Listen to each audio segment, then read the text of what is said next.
Okay, thank you again. As you have remarked, we missed last week. I think it was just last week, and we come back and take up the Gemara. We're still in Masechet Sukkah, Perek Lulav Arava, page 49b, Mem Tet Amud Beis. This has been quite a long Gemara about some of the ceremonials and ceremonies in relation to the Sukkot period. Particularly, we had an in-depth study. We just focus. We had an in-depth study on the libations, the wine libation, the yayin that was poured on the Mizbeach, and the water libations that were so typical of the Simchat Beis HaShoeva, where the water is taken up from the pool in Shiloh, in Shiloach, at the base of David's citadel and David's city, and carried up the slope, and with great pomp and ceremony and music and throng, it is poured on the Mizbeach. And we saw some of the pictures and illustrations and some of the interesting aspects of the architecture of the Mizbeach as well. We discussed the way in which the Kohen makes his way around the top of the Mizbeach, the flask, and how he pours the wine and the water into the various receptacles, and the fact that those liquids are collected through a channel that comes down through the Mizbeach down to its base. Let me just remind you, I'll share my screen because we will pick up again. This is the one, I think. Okay, I'm sharing screen with this famous picture you see here. One of these is the water libation, one of these is the wine libation, and that there is a hole at the base of the receptacle, and then some channel that goes underneath. That channel that takes the liquid down through the, if you like, an orifice at the base of the gold receptacle you see here on the roof of the Mizbeach. That channel was called the Shittin. And we had some Midrashim and some Posukim about it. And here there was a basic machloket, which will play out as well in the Gemara that we're going to do today. And the machlokas was whether the channel, the Shittin, actually ended in a receptacle. In other words, there was a receptacle somewhere at some area here of the Mizbeach. In fact, according to the descriptions later on, that receptacle, there was like a channel that went like that, and a receptacle over here at some join point. There was a lot of discussion on this. And this receptacle would fill up with congealed wine over the period. And according to the view that there was a receptacle there, and it was a large volume receptacle, once in every 70 years or whatever, the Pirchei Kahuna would go down. You remember, they would lower themselves down, they would scrape up the congealed wine and bring it up, because otherwise the receptacle eventually would become plugged and full of this congealed wine, and it wouldn't be able to take any more.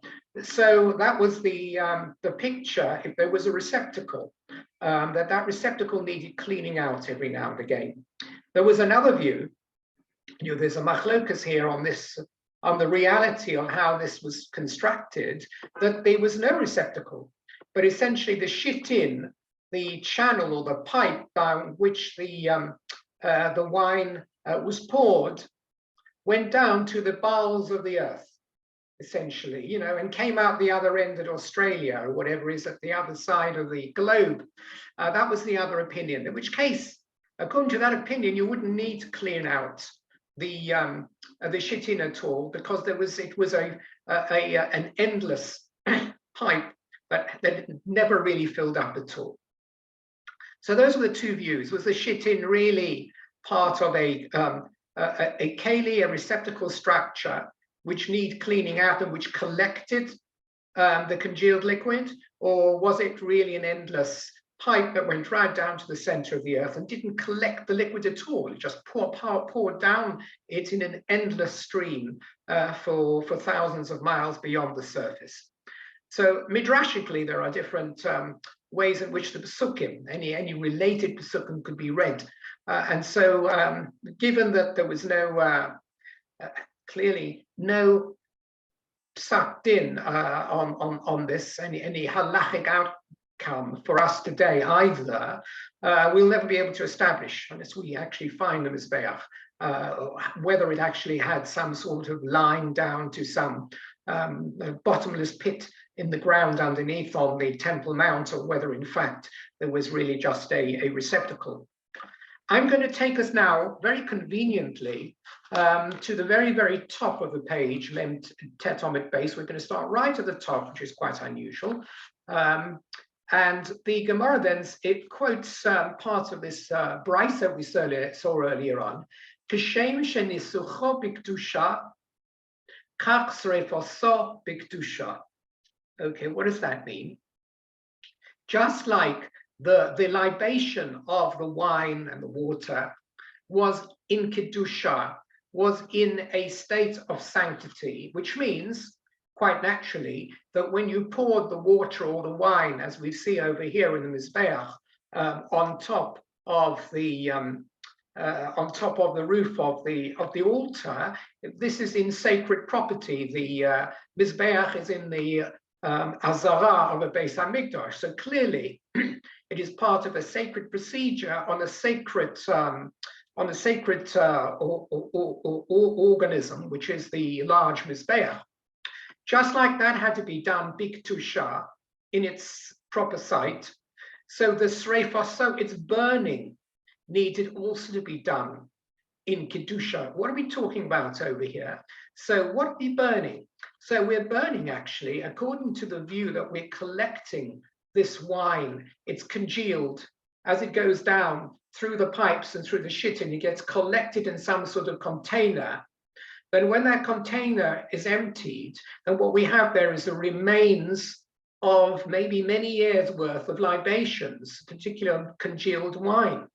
And that congealed wine still retained, and this is going to be the question we will be facing soon, some level of kedusha, even though it's already, so to speak, spent itself, because it was used in the libation ceremony, and now it's come through and it's collected, really, you might say it's a little bit like the stuff you throw out, maybe like the Schlitter skins or something like that, but it doesn't contain any sanctity anymore. It was sacred when it was being libated, but now it's come through, you might have thought that there was no more sanctity, but the Brisa teaches us there is still sanctity in those remains, and therefore they needed to be burnt. Very often when something has sanctity, halachas, we burn it. When you burn it, it can't be misused anymore. It becomes ashes, and that's actually a noble way of getting rid of things. We burn the chometz, for example. You can actually find other ways of getting rid of the chometz on Erev Pesach, but because it's a ceremony with a mitzvah, we use the traditional route of burning to rid ourselves of it. So just like the libation was in Kedusha, it needs to be treated and disposed of in a holy manner, and that is by burning it, and it has to be burnt b'Kedusha, which means also in the Azara, in the main arena of the Beis Hamikdash, where the korbanot are slaughtered, etc., not outside the Beis Hamikdash, but in that sacred area, it needs to be burnt. It needs to be treated with the utmost respect, if you like. That's what the Brisa is telling you. So the Gemara says, my mashma, the Gemara first of all wants to know, where is the source for this? We know that there is a din of libation, ushavte mayim b'sosan, on the water, and that there was nisach hayayin, there are psukim about libating wine on the mizbeach for very many korbanot. So that's a well-known fact. But how do we know that the remains of the wine, which is congealed and then is brought up every now and again, needs to be treated with sanctity? And we'll see later on, there's proper reason to believe that when some sacred object is used up and has spent itself, that it, so to speak, its sanctity expires at that point in time. And in that case, you wouldn't need to burn it, and you wouldn't need to burn it certainly in a place of Kedusha, in the Azara. So why is it that you need to do so? Is there some source verse? So the Gemara is going to bring us a drasha, which will prove that the libation wine, or the congealed effects of the libation wine, also needs to be treated with sanctity. Just the fact that you've already finished the libation process doesn't mean it isn't sacred anymore, but it still retains sanctity. Amar Ravina, so Ravina said, Asiya, we learn this halacha out, that it needs to be disposed of and burnt in a sacred place, the libation wine remnants, because of a gezerah shava. When the words are used in two different contexts in the Torah, then one is teaching us to transfer a halacha from the one context to another context. And we have two contexts we're going to be looking at. One is the way where you treat what's called nosah, which is a korban that's already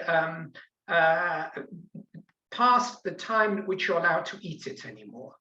And there the Torah uses the word kodesh. And here we have the word kodesh also in a posture that deals with wine libation. And that what the Brisa is going to do over here, or Ravina is going to do, is say that we will transfer one halacha, the halacha of what we know, how do you treat nosah, the remains of a korban that has expired. We'll transfer that halacha. Halacha there suggests min ha-Torah, that you have to burn it in a sacred place. We will transfer that halacha to another place where something has expired and was sacred, and say that also needs to be burnt in a sacred place. And we'll have a look at the verses, and I'm just going to share my screen again so we can look at the following piece of the Gemara. Eli, what about lulav and etrog? Yeah, again, a similar sort of thing. A lulav and etrog, I mean, that's an example the other way, in fact, which we will need to bring into the reckoning later on, because a lulav and etrog, in theory, do not need any sacred, any degree of sanctity in the way we dispose of them. They do not. It's just that there is a minhag that you burn the lulav when you burn the chometz. It's just a nice thing. But you could actually throw the lulav straight into the garbage. It's a spent article, chayfetz shel mitzvah.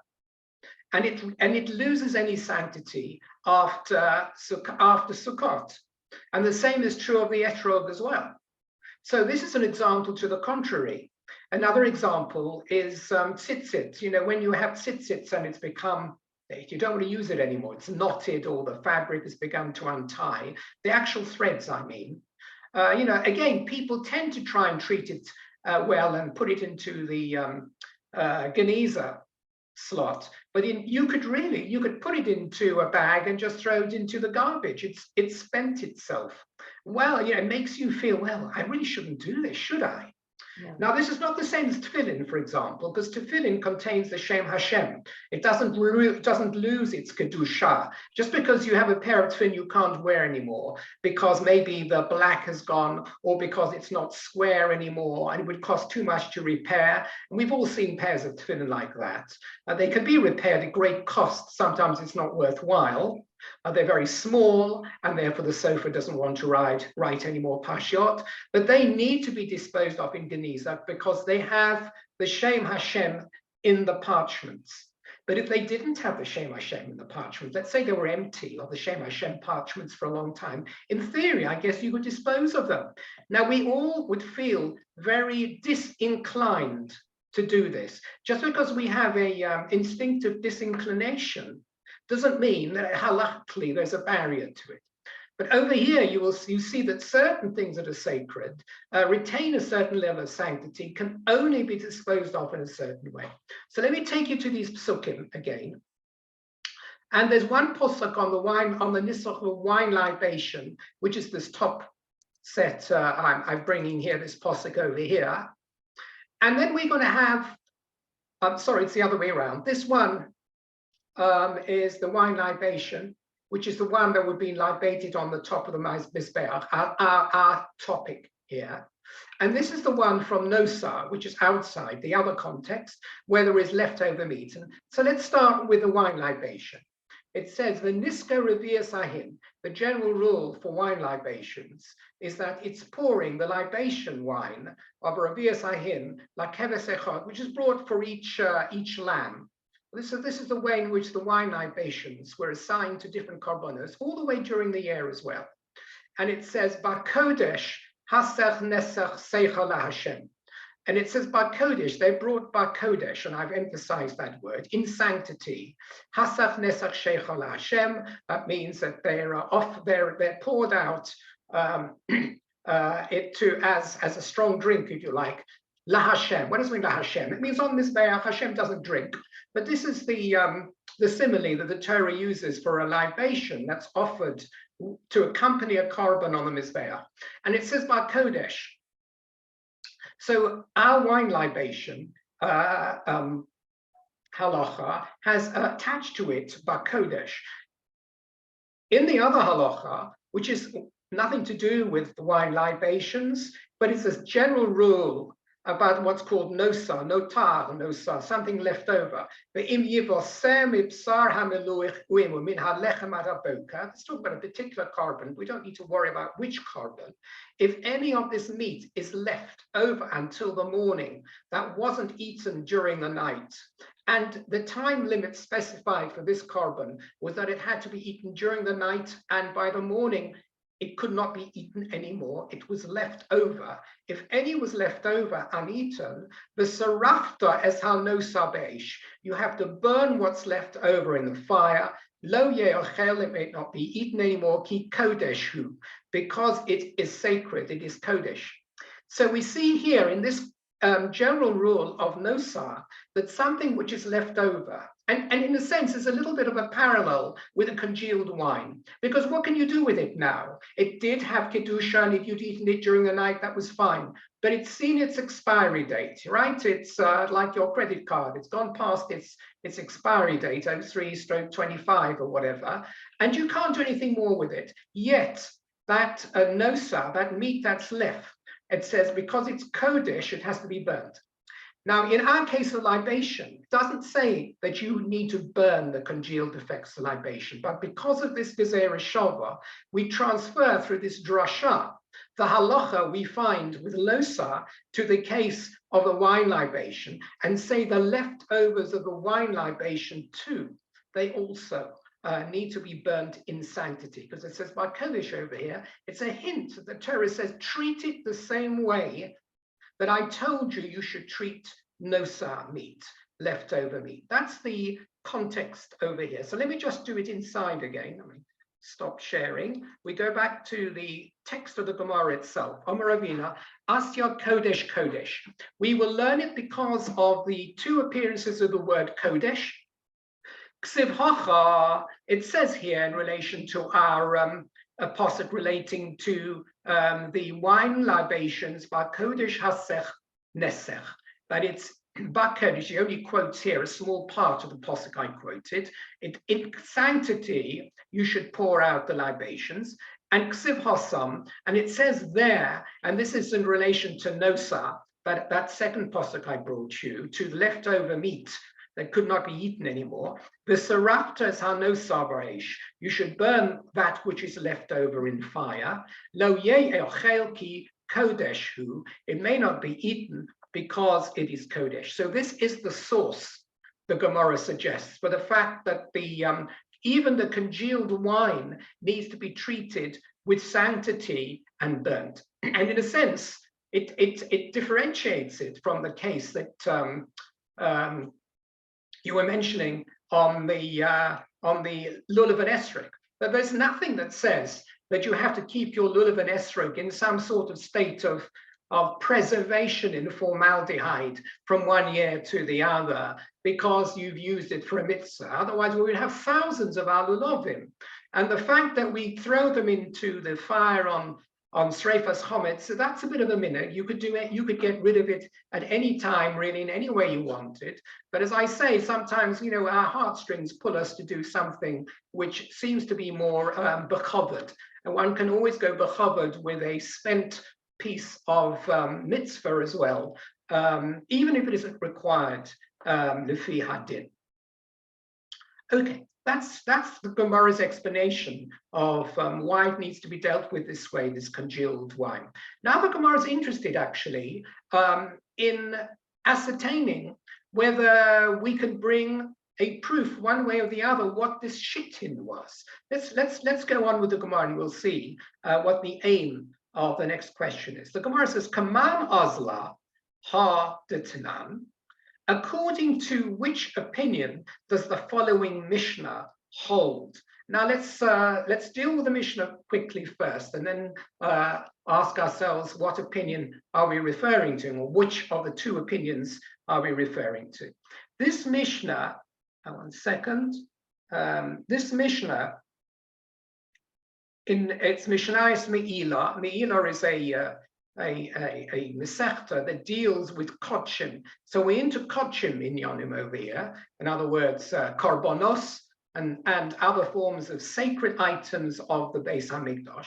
This Mishnah says, Nisachim, libation of water and wine, whatever libations that were brought to accompany the various Korbanot on the Mizbeach and were poured onto the roof of the Mizbeach, or into kalim, into vessels on the roof of the Mizbeach to accompany Korbanot, as we saw before, those libations, Batchila Moalin Bahem, before they are used for libations, but they've been prepared to be libated, but before they're actually poured onto the Mizbeach and do their job, Moalin Bahem, there is a din of Me'ilah that applies to them. And we'll just hold on to that phrase for a moment before we discuss that in detail. There is a din of Me'ilah, a prohibition of Me'ilah that applies to them. But Yordu Lashitin Ein Moalin Behem. But once they run through and they've been libated and they're in the shittim, these pipelines or whatever it is, the containers beneath the Mizbeach, they've drained through the kalim on top of the Mizbeach. Once they've done their job, so to speak, immediately after they've run through, ein moalin behem, there is no din of me'ilah that applies to them. There is no further issur of me'ilah. So what is me'ilah? So me'ilah is a very big topic in general. This leads us into a completely subsidiary topic of great importance in Mesechtos of Kodshim, and also comes into a number of other Mesechtos as well, in terms of how money can be used, etc. The simple translation, I guess, of me'ilah would be sacrilege. Sacrilege means, it sounds like we're talking some sort of wild Christianic terms over here, but no, we mean the misappropriation of property of Hekdesh or of Kodshim. When you misappropriate, now, interesting, the word me'ilah today in modern Hebrew translates as embezzlement. So it's been borrowed from its original term, really. It was really very much in Kodshim. So we're not talking about deliberate embezzlement. This is a big difference. When it comes to these halachot in Kodshim, we're talking about someone who makes an honest mistake. It's b'shogeg. B'mezid is a completely different rule where you deliberately misappropriate something that belongs to Hekdesh. And when I say Hekdesh here, I do really mean the Hekdesh of the Beis Hamikdash. I don't mean, nowadays the word Hekdesh sometimes is used in terms of stocker, in terms of something that belongs to the shul, right? If I take Chumoshim away from Beit Knesset Hanossi and decide to sell them on the black market or something like that, if anybody wanted to buy them, people would say it's Me'ilah, but that's only in a very, very distant sense. Me'ilah originally meant that you had designated an animal to bring to the Beis Hamikdash, as a carbon. You needed to bring a carbon, or it was going to be an adova, whatever it was, and you've already designated that animal. When I say designated, you've actually said this is to be hektish. You've made some pronouncement on it as a formula which designates it as hektish. That animal now is a hektish animal even before you've handed it over to the treasurer of the Beis HaMikdash or to the Kohen who's going to do something for you. It's considered hektish. It could still be in your home. It's considered hektish. It is sanctified property. You just happen to be holding on to it. Another form of hektish might be money. If you were, for example, the treasurer of the Beis HaMikdash and people had endowed you with funds for the use of the upkeep of the Beis HaMikdash, a better kabais as it was called, because there was a leaky roof in the Heichal or something like that, and you'd contributed money, someone had contributed money, and you were looking after that money as a treasurer of the Gizbar, as they called them, of the Beis HaMikdash, then that money is also considered to be hektish. Now, both types of sacred object, both the carbon that I mentioned a moment ago, you said this animal is to be a carbon, even though you may still be holding on to it. The money, which was designated as money to be used by the Beis HaMikdash for repairing itself, or for buying more kalim for the use of the Beis HaMikdash. To them, me'ilah applies, which means there is a prohibition against misuse of the animal or those funds for anything other than its designated purpose of sanctity. So, for example, if this animal that I designated for hektish, I accidentally, I keep having to pronounce the fact this is not deliberate. This applies, this halacha of me'ilah that we're going to see applies specifically to shogeg, a person doing something unwittingly, non-deliberately. But non-deliberately, this animal is there, and then you forget yourself, and you decide to, either you decide to shecht it and to eat it. It's one form of misappropriation, non-intentionally, or even to have hana from it, to have a benefit from it when it's in its designated state of kedusha. For example, you decide to ride to the animal. Yeah, you want to go out and have fun, so you take the animal on a ride. And therefore, you have used it as your form of transport. That's also me'ilah. When you perform me'ilah, in other words, you violate unintentionally this thing called mo'ala, you, so to speak, non-deliberately embezzle it and use it for yourself, for your own purposes, then the animal or the object essentially loses its kedusha, but there's a halacha. There's a halacha that says you have to compensate hektish, which means the Beis HaMikdash, or by buying another animal, by an equal amount of the assessed value that you made use of this animal. This animal is worth such and such. You have to replace it with an animal worth the same, but you pay 20% or 25%, actually, according to halacha, as a penalty for having, if you like, mistakenly or maybe negligently made use of an object that really belongs to hektish, and you have to bring a carbon as a kapara. And if that's carbon is extra, you need atonement. You may not have done it deliberately, but there's a whole series of karbonos chatos, which are brought for non-deliberate violations of serious transgressions, because even a non-deliberate violation suggests a level of culpability based upon negligence or simply not sufficient forethought, and you've made use of something that you shouldn't have made use of. So that's the din of me'ilah, making use of something in some way that is designated a hektish. It could be an animal, which is a carbon, and it could be money. If you were the gizbar, if you use this money, for example, the other example I had given you, where money had been given for the maintenance of Beis HaMikdash, and you accidentally use that money to buy apples with, then you have been moel. Again, you've been moel behektish in that situation as well. Now, the Gemara brings lots of interesting cases in relation to me'ilah.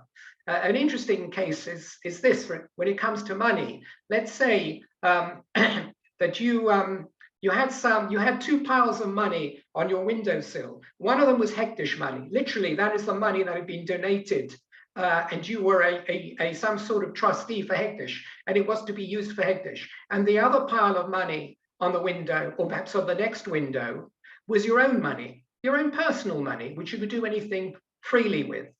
You needed to get something, but you weren't home, so you asked your butler, because most people have butlers, to go to the windowsill and take a certain pile of money, take the pile of money on the windowsill and go and buy some bread. We've got no bread at home. I've got to get home and have some supper.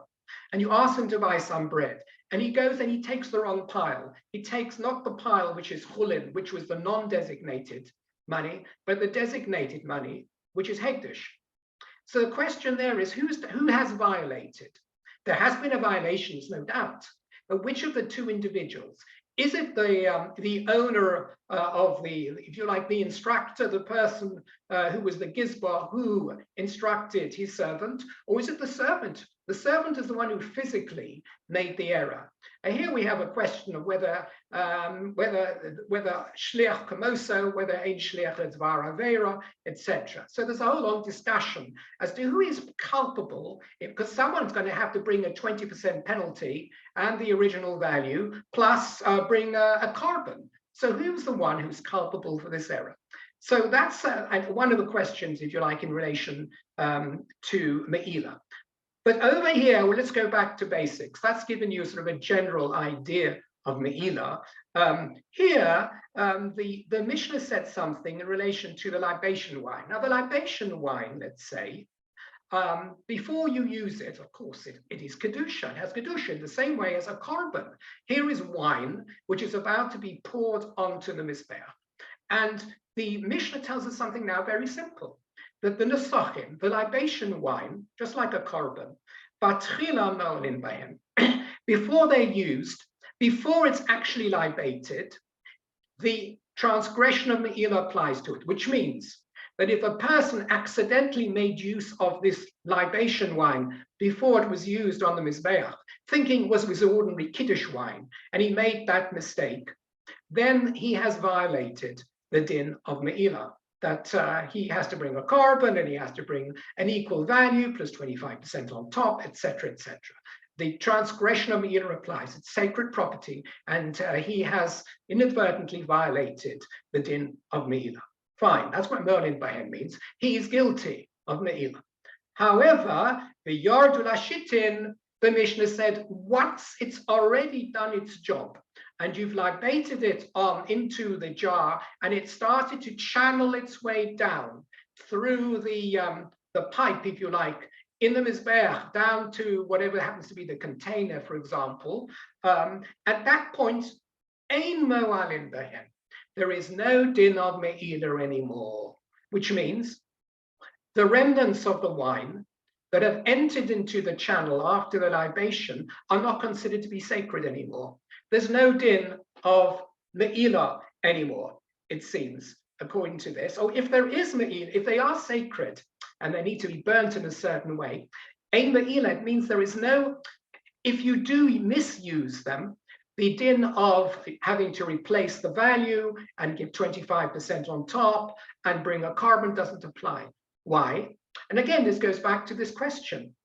When you have used up the chayfetz shel mitzvah, as we've done over here, you've done your libation. The din of bringing libation was that a libation should accompany the carbon.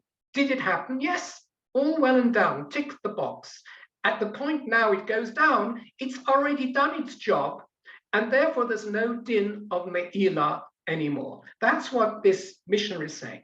Before the libation, it's like an animal carbon. After the libation, it's 0325. It's past its date of effectiveness, and it is not considered to be libation wine anymore. The din of Me'ila, if you were then to use that congealed wine to make your own spirits, then you would not be chayiv in the case of Me'ila, of the Isser of Me'ila. So that is simply the Mishnah. Now the Gemara is the Gemara is just quoting this in order to ask a subsidiary question, not in order to examine the case, but to ask a subsidiary question. Says the Gemara, Lema, should we say, Rabbi Elazar bar Tzadok, that the author of our Mishnah is Rabbi Elazar bar Tzadiki. We'll explain in a moment. The Rabbanon, because if the author of this opinion that it loses its hegdish or whatever after it's gone down into the shittin, if that author was the Rabbanon, if it's the Rabbanon's view being expressed there, don't they say it's disappeared down into the depths of the earth? Simple question here is not to do with Me'ilah or not Me'ilah. The fact is we have a Mishnah which, by talking about Me'ilah, presupposes that the wine that goes down the shittin could ever be picked up and used again. What's the point of discussing Me'ilah? Me'ilah is where you misappropriate something. If you misappropriate this spent wine that's gone down through the shittin, it must be that you've managed to collect this spent wine, and then what you happen to do is to misappropriate it. So then we can say, does Me'ilah apply? Does it not apply? But as I mentioned to you at the beginning of today's share, according to one opinion, there is no collection of this wine that goes down the shittin, right? The other one opinion was that it's collected in a vessel, and then the youngsters of the Kohanim go down every now and again and they pick up the congealed wine. That's fine. But there's another opinion that says that it goes into an endless pit. And therefore, according to that opinion, you would never recover any wine that came down to the shittin. And that Mishnah, which suggests that there is or there isn't Me'ilah, is irrelevant according to that opinion. You can only be Moel if you can find the stuff. But if it drains down into eternity below the earth, into the bottom of the planet, you'll never be able to get it anyway. There's no relevance in the question of whether there is such a thing as a non-intentional embezzlement of the congealed wine, because you will never locate the non-congealed wine because it's thousands of miles below the earth. So the Gemara wants to say that this Mishnah we quoted about whether Me'ilah applies and doesn't Me'ilah apply seems to work only, that's what the Gemara's observation is, according to the opinion that the wine that drains from the roof of the Mizbeach through the Keli actually gets collected. Then you can ask the question. Since it's collected by these young Pirkei Kahuna, when you bring it up after the scraping up, does Me'ilah apply or not? If someone then misuses this collected congealed wine, are they violating the din of Me'ilah or not? So this suggests that this is consistent with the opinion of Rabbi Elazar bar Tzadok, that the shittin does actually end in some sort of container from which the wine, the congealed wine, can be removed and collected. That's what the Gemara comes up with. And it's not a question. The Gemara is just saying, I believe that this halacha of whether there is a Me'ilah or not Me'ilah is the opinion of Rabbi Elazar bar Tzadok. But according to the Chachamim Rabbanon, who hold that it's an endless pit, the whole question of Me'ilah wouldn't be applied. The Mishnah wouldn't need to be written. If it were the opinion of Rabbanon, you wouldn't see this Mishnah at all, because there's no case which you could ever get to the state of Me'ilah. It can only be that this is consistent with the view of Rabbi Elazar bar Tzadok, where the wine is actually collected. But now the Gemara, as it always does, tries to show that a particular stated halacha can work according to everyone, and not just according to one opinion. So the Gemara says, Afilu Tema Rabbanon. We try to make shalom with a piece of Mishnah or Gemara, rather than saying, it's so-and-so's opinion, but somebody else would argue. We try and find a reason that everybody would agree. So the Gemara says, Afilu Tema Rabbanon. This Mishnah, which talks about Me'ilah for the congealed wine, could even work according to the Rabbanon, bida iklat, in a situation where the wine that went down the shittin was actually caught on its way down. What does this mean? It's a bit strange, this answer. But I just said to you, according to Rabbanon, it free flows immediately down to the bowels of the earth, and it won't be collected. So, but the Gemara is saying, but you know what? That's true. But if a person decided to lower a container into those shittin to intercept the flow of wine before it reached the bowels of the earth, right? He wants to intercept a sample or whatever, and then pulled it up, he would have congealed wine. And the Mishnah would also have to teach you, is the din of Me'ilah applicable or not? So even though in principle, according to the Rabbanon, we don't put kalim in the shittin, it just flows freely vertically down to the bowels of the earth. In theory, though, it's possible somebody may have decided to put a test tube down at some point, and maybe just to see whether everything, maybe it was some kind of probe, to see what was going on, whether the walls were smooth or something, and it caught hold of some wine. And then the Mishnah would be applicable even to the Rabbanon. You'd need to know whether this sample that you brought up is subject to the prohibitions of Me'ilah or not. That's how the Gemara says it. Another Gemara actually does a reverse attack. The Gemara says, you know what? You might even want to say that it's more likely that the Mishnah works not according to Rabbi Elazar ben Tzadok, but works better according to the Rabbanan, who say it's an endless pit. Why is that? Let's see. The Ikata Amri, there are those who say, Lema Rabbanani. Maybe our Mishnah is really more suited to the opinion of the Rabbanan, who actually said that it goes down a bottomless pit. And why is it necessary for them? As we say, because somebody may just put a probe or a sample and pick it up, even though it goes, in theory, without interruption. Somebody wants to interrupt the flow. But below Rabbi Elazar ben Tzadok, but it doesn't work at all according to Rabbi Elazar ben Tzadok. Even though Rabbi Elazar ben Tzadok says that you do have a keli there picking it up, but there's another problem to say that our Mishnah here is in accordance with the view of Rabbi Elazar ben Tzadok. To Rabbi Elazar, because if it were the opinion of Rabbi Elazar ben Tzadok, and the Mishnah is talking about a situation where there is a keli there which picks it up, akati B'kedusha kaini. According to Rabbi Elazar ben Tzadok, it remains in its state of kedusha. How do we know it remains in its state of kedusha? It retains real kedusha. Why?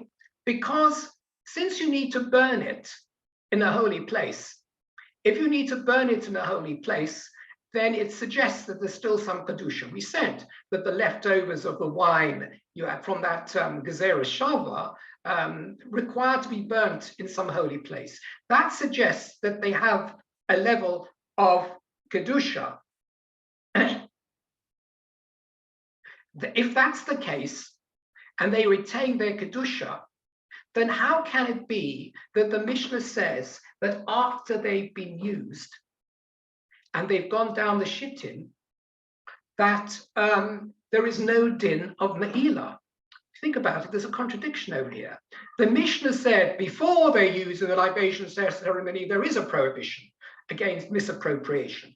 After they used if you like, there's an expiry of that issa, a misappropriation. There's no din of misappropriation anymore. Says the Gemara, but you know what? That's strange. Because if there is if you say that this wine needs burning in a holy place, that suggests it is holy, and therefore the misappropriation halacha, the me'ilah, should apply even after the libation. If it needs to be burnt in a holy place, it means it's holy. If it's holy, then me'ilah should apply. It shouldn't make any difference whether it's before the libation process or after the libation process. How come it needs burning? How can you then say, according to Rabbi Elazar ben Tzadok, how can you say that yes, it needs burning, and which shows it's kadosh, but there's no me'ilah once you've done the libation? That seems inconsistent to say so. That's what the Gemara says. But the Gemara says no. The Gemara is making another circle and says no. It's not inconsistent to say that even though this wine needs burning in a holy place, that me'ilah will not apply. The two do not go hand in hand. It's possible to say that you need to burn it, and that's a universally held view. However, the din of me'ilah will not apply once you've done the libation. It's holy, but it's not holy. How can that be? So the Gemara says, Afilu tema Rabbi Elazar. It could be Rabbi Elazar, because ein lecha davar shena'asa mitzvaso umo'alin bo. The Gemara brings here a principle that there is no such thing that we have to talk about where there isn't really such thing. But let's just take the Gemara at face value. There's no such thing about a mitzvah, or if you like, a holy thing, which has already performed its designated function as described by the Torah, whereafter you would still be high the din of Me'ilah. The din of Me'ilah evaporates when something has performed its function. And it's as simple as that. That's why, even though this congealed wine needs to be burnt in a holy place, which suggests there's some level of Kedusha, the Gemara is saying that does not mean that there is a transgression of Me'ilah associated with it, because the Me'ilah only applies prior to its usage out as a chayfetz shel mitzvah. Once you've used it in its mitzvah, there is no such thing as a Me'ilah anymore. So you will have a situation where it remains holy to the extent that it needs burning. This congealed wine that's picked out which is picked out or scraped out remains holy, and it needs burning. But the din of Me'ilah, of sacrilege, does not apply to it anymore. The din of sacrilege only applies in a state prior to its usage for its holy function. After its usage, there is no Me'ilah, but remains some level of sanctity, which means that it needs to be burnt in a holy place. Before, we may have associated the two and really said the two were the same. And this is where the Gemara has made a distinction. Just because something retains a level of Kedusha and requires, even biblically, to be treated that way, that it needs to be burnt in a sacred place in the Azor and the Beis HaMikdash, doesn't necessarily mean that it still remains subject to the halachas of Me'ilah. The halachas of Me'ilah, after all, are very severe. You have to bring a penalty and compensation, and you have to bring a korban. Now that doesn't apply anymore. Once you've used the thing for a mitzvah, you've used libation wine, it's free of the issa of Me'ilah, which means that the wine that you bring out, it needs to be burnt, but if you use it for other purposes, you wouldn't have to go through the compensatory aspects of Me'ilah.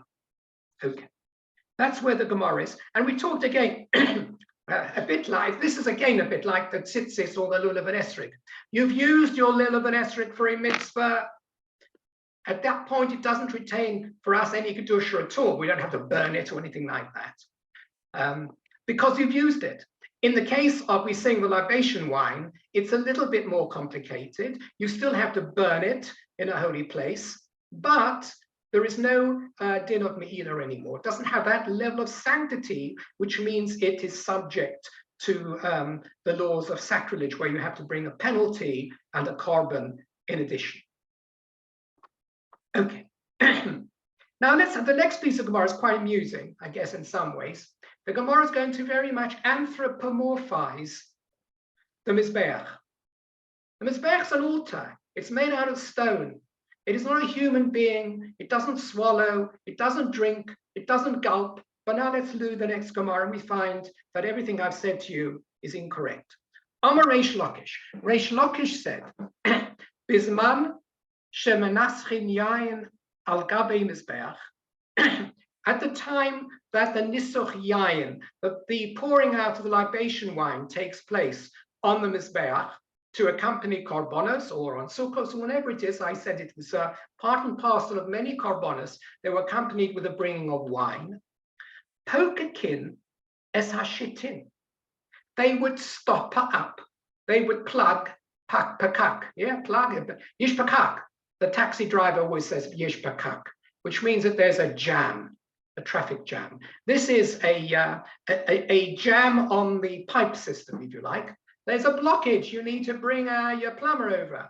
You deliberately block up. You stop her up with a plug the whole of the shittim at the time you pour it out.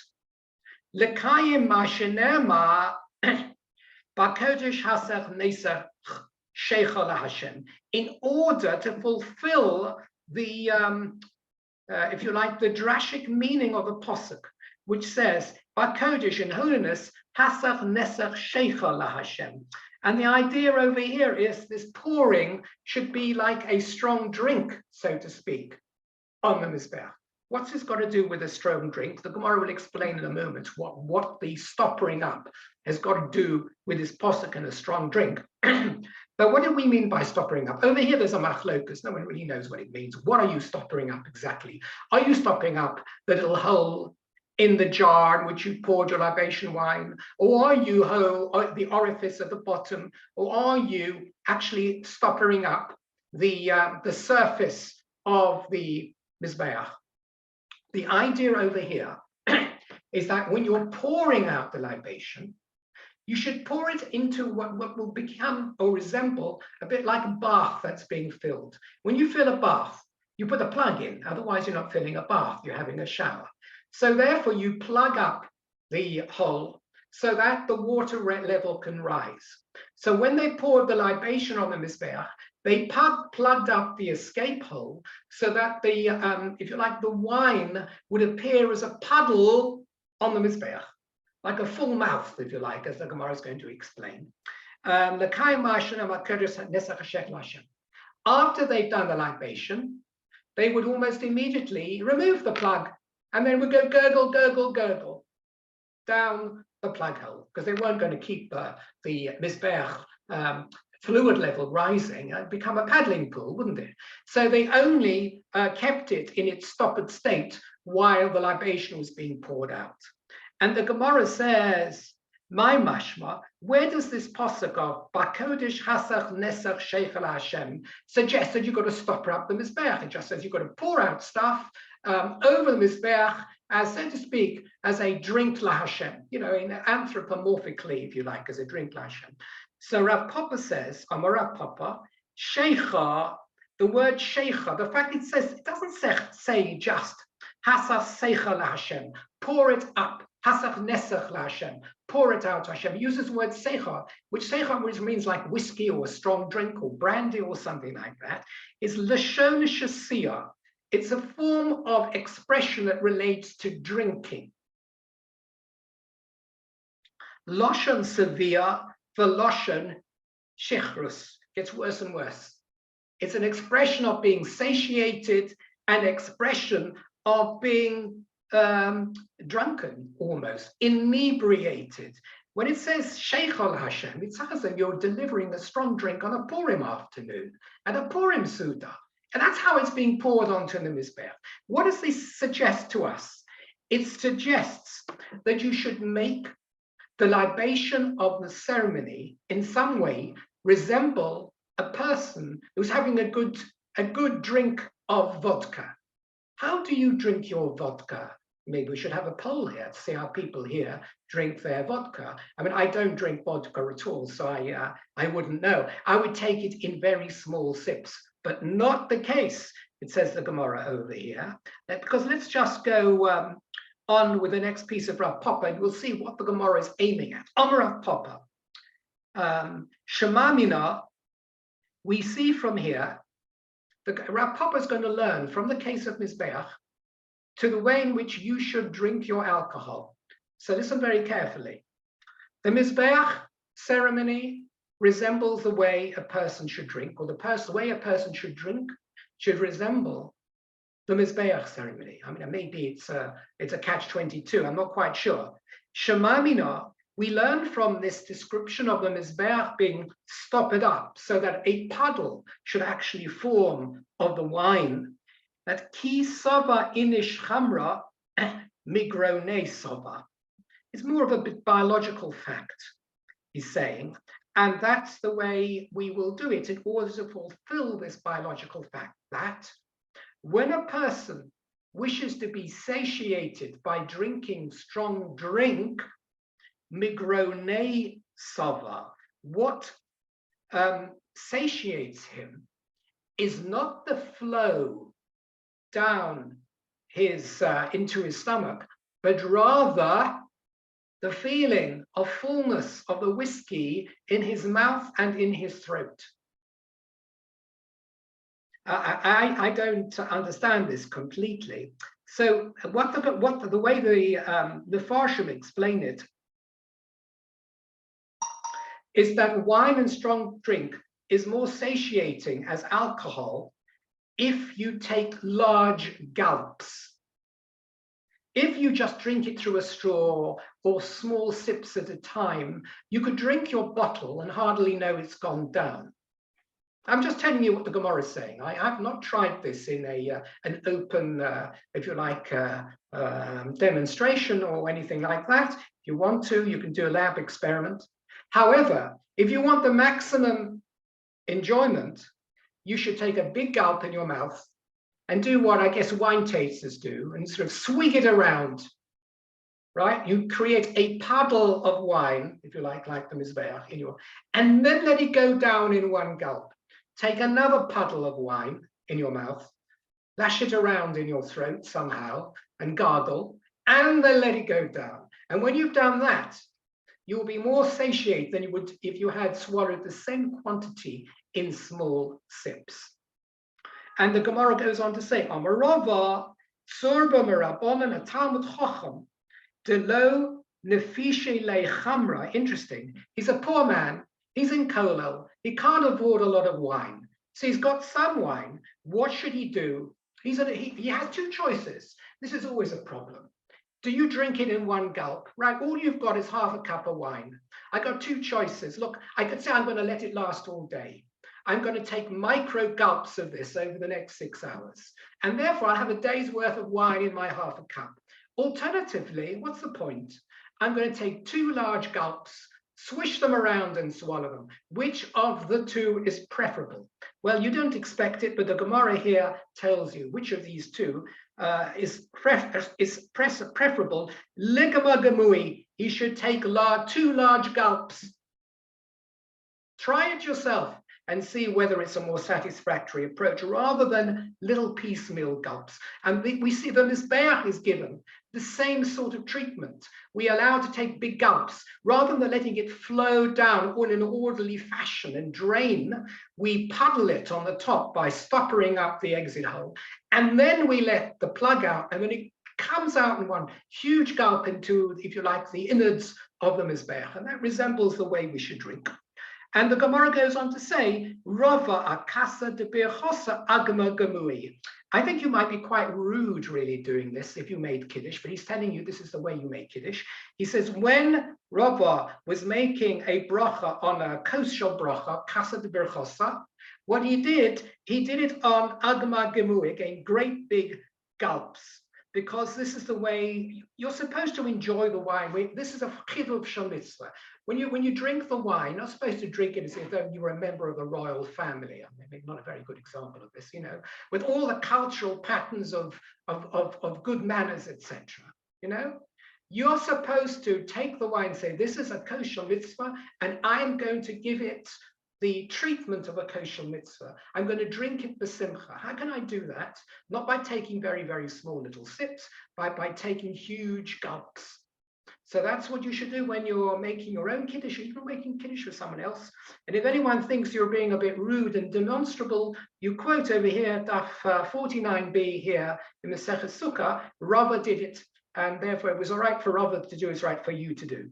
But you see how the Gemara has gone over here very interestingly from an observation of what they did for the Yayin Nesach on the Mizbeach, and stretched this into an example of how we should make our Kiddush. We can read over from Kochim to our day-to-day life. There's nothing lost in learning here about the procedures of the Mizbeach. The manners of the Mizbeach were in gulps, and therefore it's fine for us to swallow our strong drink in gulps as well. So I'm going to stop over here. You'll have plenty of opportunity